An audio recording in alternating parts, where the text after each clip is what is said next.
بسم اللہ الرحمن الرحیم۔ میرا چینل دیکھنے والے سب ناظرین کو خوش آمدید۔ ناظرین، آج میں آپ کو بتاؤں گی کہ دل کی ہر جائز خواہش کیسے پوری ہوگی۔ ناظرین، صرف 7 دن میں نہار منہ اللہ تعالیٰ کا یہ مبارک نام چلتے پھرتے اٹھتے بیٹھتے ہوئے پڑھ لینا ہے۔ پھر 8ویں دن انشاءاللہ العزیز غیب سے اتنا رزق اور مال و دولت آئے گا کہ آپ حیران رہ جائیں گے۔ ناظرین اکرام، آپ سب یہ ایک جادوئی وظیفہ کر لیں، پھر انشاءاللہ دولت آپ کے گھر آنے کے لیے ترسے گی اور اتنی دولت اور رزق آ جائے گا کہ آپ گنتے گنتے بھی تھک جاؤ گے، لیکن دولت شمار نہیں کر پاؤ گے۔ آپ نے صرف نہار منہ چلتے پھرتے اٹھتے بیٹھتے اس اسم مبارک کو پڑھتے رہنا ہے۔ انشاءاللہ 7 دن میں ہی کروڑ پتی بن جائیں گے۔ ناظرین اکرام، آپ سب کی خدمت میں ایک بہت ہی خاص اور مجرب وظیفہ لے کر حاضر ہوئی ہوں۔ یہ ایک روحانی وظیفہ ہے اور اللہ تعالیٰ بزرگ و برتر کے پاک نام کا وظیفہ ہے، اور یہ وظیفہ جو کوئی بھی سچے دل سے اور کامل یقین سے کرے گا، چند دنوں میں ہی، جیسا کہ اس عمل کو بزرگوں نے 7 دنوں سے منسوخ کیا ہے، ان 7 دنوں میں ہی آپ کو اس کے نتائج ملنا شروع ہو جائیں گے۔ اور جس شخص پر اللہ پاک اپنا فضل و کرم اور خصوصی رحمت والا معاملہ کرتے ہیں تو وہ بندہ چند دنوں میں ہی اتنا مالا مال ہو جاتا ہے کہ اسے خود ہی سمجھ نہیں آتی کہ میرے پاس یہ رزق کہاں کہاں سے آ رہا ہے۔ اللہ تعالیٰ کی ذات جو کہ انسان کے لیے رحمان بھی ہے، رحیم بھی ہے، وہی کریم بھی ہے، خالق بھی وہی ہے اور رزق بھی وہی عطا کرتا ہے۔ وہ جب بھی اپنے کسی بھی بندے کو اپنا نام پکارنے سے اس قدر رزق کی دولت فراہم کرتا ہے، اس قدر وافر رزق عطا فرماتا ہے کہ بندہ اپنے رب کا شکر ادا کرتے کرتے نہیں تھکتا۔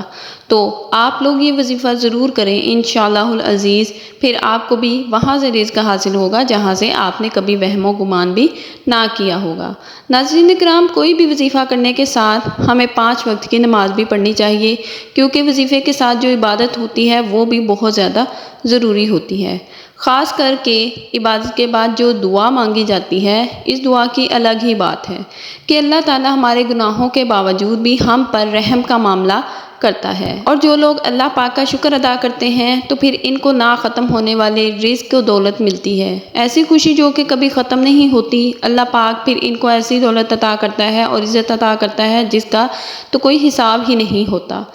ناظرین اکرام، اس لیے اللہ پاک سے جب بھی دعا مانگو تو صرف اور صرف عزت والا، برکت والا، چین و سکون والا رزق مانگا کرو، کیونکہ کئی مرتبہ تو ایسا بھی ہوتا ہے کہ انسان کے پاس بے شمار دولت تو آ جاتی ہے اور وہ دیکھتے ہی دیکھتے لاکھوں کروڑوں کا مالک بن جاتا ہے، لیکن اس کی دولت میں برکت بالکل بھی نہیں ہوتی اور نہ ہی ان کی عزت ہوتی ہے، کیونکہ وہ دولت حرام ذرائع سے حاصل کی گئی ہوتی ہے۔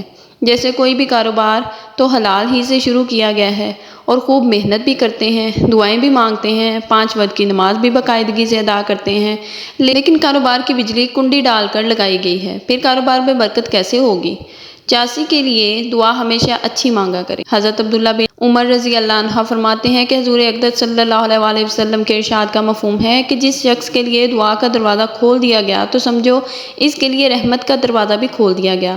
اللہ پاک سے کیے جانے والے سوالوں میں سے سب پسندیدہ سوال عافیت کا ہے۔ جو مصیبتیں نازل ہو چکی ہیں اور جو نازل نہیں ہوئی، ان سب میں دعا سے بہت نفع ہوتا ہے۔ تو اللہ پاک کے بندوں، دعائیں مانگنے کو اپنے اوپر لازم کر لو۔ اسلام میں دعا کی بہت زیادہ اہمیت آئی ہے۔ متعدد احادیث میں پیغمبر اسلام صلی اللہ علیہ وآلہ وسلم نے دعا کی خاص ترغیب دی ہے۔ حضرت انس بن مالک سے روایت ہے، مفہوم ہے کہ نبی اکرم صلی اللہ علیہ وآلہ وسلم نے فرمایا، دعا عبادت کا مغز ہے۔ حضرت نعمان بن بشیر سے روایت کا مفہوم ہے کہ نبی اکرم صلی اللہ علیہ وآلہ وسلم نے فرمایا، دعا ہی اصل عبادت ہے۔ حضرت ابو ہریرہ سے روایت ہے، نبی اکرم صلی اللہ علیہ وآلہ وسلم نے فرمایا، کوئی بھی چیز اللہ کے نزدیک دعا سے زیادہ بزرگ نہیں۔ اسی کتاب کے اندر ایک یہ دل آویز حدیث بھی آئی ہے۔ حضرت عبداللہ بن مسعود بیان کرتے ہیں کہ رسول اکرم صلی اللہ علیہ وآلہ وسلم نے فرمایا، اللہ سے اس کے فضل کے ذریعے مانگو، کیونکہ اللہ اس بات کو پسند کرتا ہے کہ اس سے مانگا جائے، اور بہترین عبادت کشادگی کا انتظار کرنا ہے۔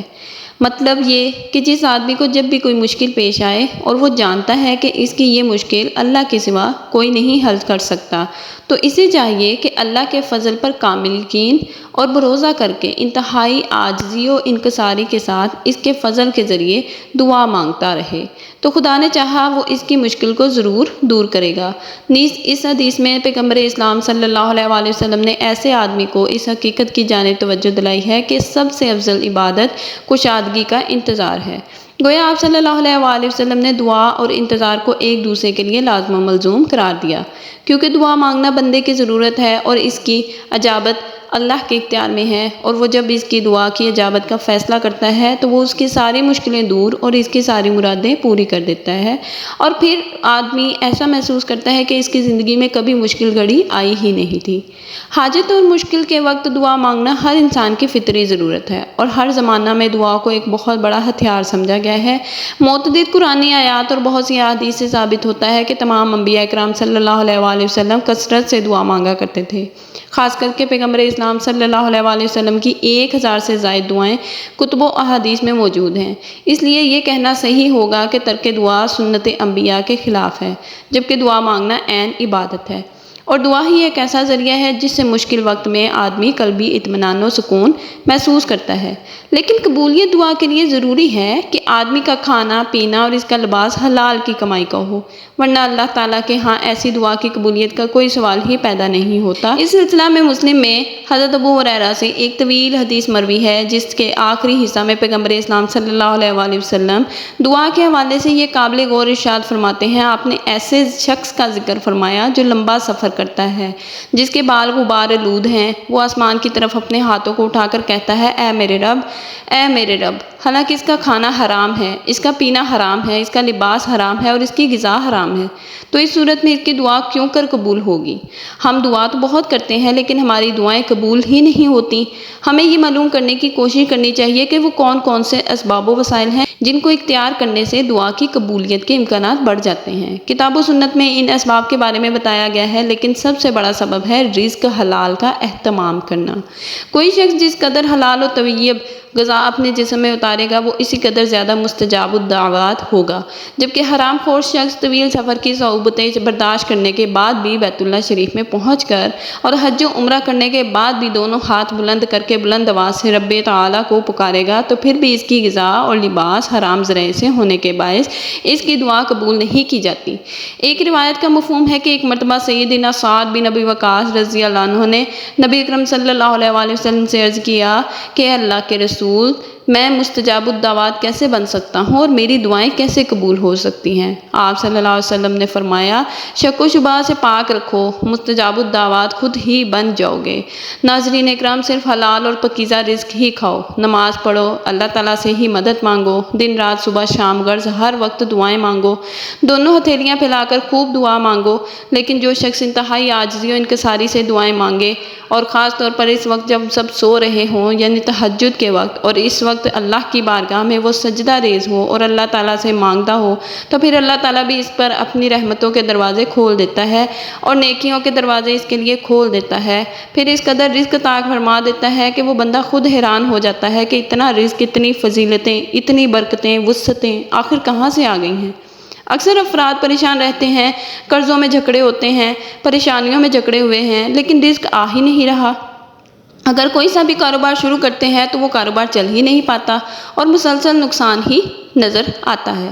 دولت چاہیے، رزق چاہیے، لیکن وہ نہیں مل رہا۔ چند افراد تو یہ بھی کہتے ہیں کہ ہر وقت دولت نہیں مانگنی چاہیے، تو انہیں جواب ہے کہ خوب دولت مانگو اور اسے حاصل کرنے کی سچی جستجو اور لگن، یعنی کوشش بھی کریں، کیونکہ آپ دولت حاصل کر کے بھی دوسرے غریب انسانوں کی مدد بآسانی کر سکتے ہیں، پھر صدقہ بھی کر سکتے ہیں، خیرات کریں۔ تو یہ کہنے کا مقصد ہے کہ دولت اور شہرت اللہ تعالیٰ سے مانگنا کوئی بری بات نہیں ہے، یہ اللہ تعالیٰ کا فضل و کرم ہی ہوتا ہے۔ اسے اگر حاصل کر لیا جائے تو یہ کچھ برا نہیں ہے۔ تو اللہ تعالیٰ سے ہر وقت دعا مانگو، لیکن حلال مانگو، اور حلال کی ہر وقت جستجو بھی کرتے رہو، اللہ تعالیٰ سے کثرت سے مانگتے رہو۔ آج جو میں آپ کے لیے اللہ تعالیٰ کے نام کا وظیفہ لے کر آئی ہوں، وہ آپ نے صبح نہار میں اٹھتے ہی چلتے پھرتے اٹھتے بیٹھتے پڑھنا ہے۔ پھر انشاءاللہ 7 دن کے اندر آپ کو اتنی دولت مل جائے گی کہ آپ کو یقین ہی نہیں آئے گا۔ بس آپ نے 7 دن لگاتار یہ عمل کرنا ہے، نہایت ہی آسان عمل ہے۔ تو آپ نے اس عمل کے لیے باوضو ہونے کی ضرورت نہیں، لیکن آپ پاک صاف ہوں تو آپ نے تب ہی عمل کرنا ہے کہ جب بھی یہ عمل کرنا ہے، اگر آپ باوضو ہیں تو اس سے اچھی کوئی بات نہیں، اسے پڑھنا شروع کر دیں۔ پھر جب آپ نماز ادا کر لیں تو نماز ادا کرنے کے بعد بھی آپ نے جب جائے نماز سے کھڑے ہونا ہے تو اس کے بعد چلتے پھرتے یہ عمل شروع کر دیں، اور ایک دن میں صبح سے شام تک آپ سے جتنا ہو سکے آپ پڑھیں، چاہے آپ پورے دن اور رات میں بے شک 10,000 مرتبہ پڑھ لیں یا پھر 10 لاکھ مرتبہ بھی پڑھ لیں۔ اس کی کوئی تعداد متعین نہیں ہے اور نہ ہی پابندی ہے۔ آپ شام تک جب بھی آپ کو ذہن میں آئے یا جب بھی یاد آئے آپ اس کو مسلسل و لگاتار پڑھتے رہیں۔ پڑھنا کیا ہے؟ آپ نے سب سے پہلے صرف ایک مرتبہ اعوذ باللہ من الشیطان الرجیم پڑھنا ہے، پھر ایک مرتبہ بسم اللہ الرحمن الرحیم پڑھنا ہے، اس کے بعد صرف ایک مرتبہ درود ابراہیمی پڑھنا ہے۔ ایک بار ثواب کے طور پر میرے ساتھ بھی دہرا لیں۔ اللہم صلی علی سیدنا محمد وعلی آل سیدنا محمد کما صلیت علی ابراہیم وعلی آل ابراہیم انک حمید مجید۔ اللہم بارک علی محمد وعلی آل محمد کما بارکت علی ابراہیم وعلی آل ابراہیم انک حمید مجید۔ اس کے بعد آپ نے لاتعداد مرتبہ یا اللہ یا وہاب یا رزاق، یا اللہ یا وہاب یا رزاق، یہ آیت آپ نے لگاتار کوشش کریں کہ پورا پڑھنا ہے، اور جب بھی آپ نے یہ شروع کرنا ہے تو اس کے ساتھ شروع میں ایک مرتبہ درود پاک لازمی پڑھ لینا ہے۔ اور جیسا کہ میں نے آپ کو پہلے بھی بتایا کہ اس کی کوئی خاص حد تعداد بھی مقرر نہیں ہے، آپ نے اتنا ہی پڑھنا ہے، لیکن زیادہ سے زیادہ پڑھنا ہے۔ آپ ایک تسبیح اپنے ہاتھ میں پکڑ لیں اور کوشش کریں زیادہ سے زیادہ اس اسم مبارکہ کو پڑھتے رہیں۔ پھر آپ دیکھیں گے کہ اس اسم کی ایسی برکت ہوگی، اللہ پاک ایسا فضل کر فرمائیں گے کہ آپ خود حیران رہ جائیں گے۔ لیکن ناظرین، اس وظیفے کو پڑھنے کے دوران آپ نے چند باتوں کی بڑی پابندی کرنی ہے، اور جس نے بھی یہ پابندی کے ساتھ اس عمل کو کر لیا تو وہ اس کی کمالات آنکھوں سے دیکھے گا۔ اگر آپ ان باتوں پر پابندی سے عمل کریں گے تو پھر انشاءاللہ آپ دیکھیں گے کہ آپ کی زندگی میں کس طرح خوشیاں ہی خوشیاں آتی ہیں، کس قدر تنگ دستی ختم ہوتی ہے۔ اللہ پاک آپ کو چند دنوں کے اندر ہی غنی فرما دے گا، دولت مند بنا دے گا، اور آپ امیر ترین شخص بن جائیں گے۔ تمام اہل محلہ آپ کی عزت و احترام کریں گے۔ انشاءاللہ یہ وظیفہ آپ کی قسمت کو چمکا دے گا۔ پھر رزق کے ایسے ایسے وسائل پیدا ہوں گے کہ آپ نے سوچا بھی نہیں ہوگا۔ شرط یہ ہے کہ آپ نے نماز کا اہتمام لازمی کرنا ہے۔ اس کے علاوہ بھی نماز کے بہت سے فوائد ہیں، تو اسی لیے نماز 5 وقت ادا کیا کریں تاکہ آپ کے وظائف میں بھی زیادہ اثر ہو، آپ کی دعائیں بھی جلدی قبول ہوں۔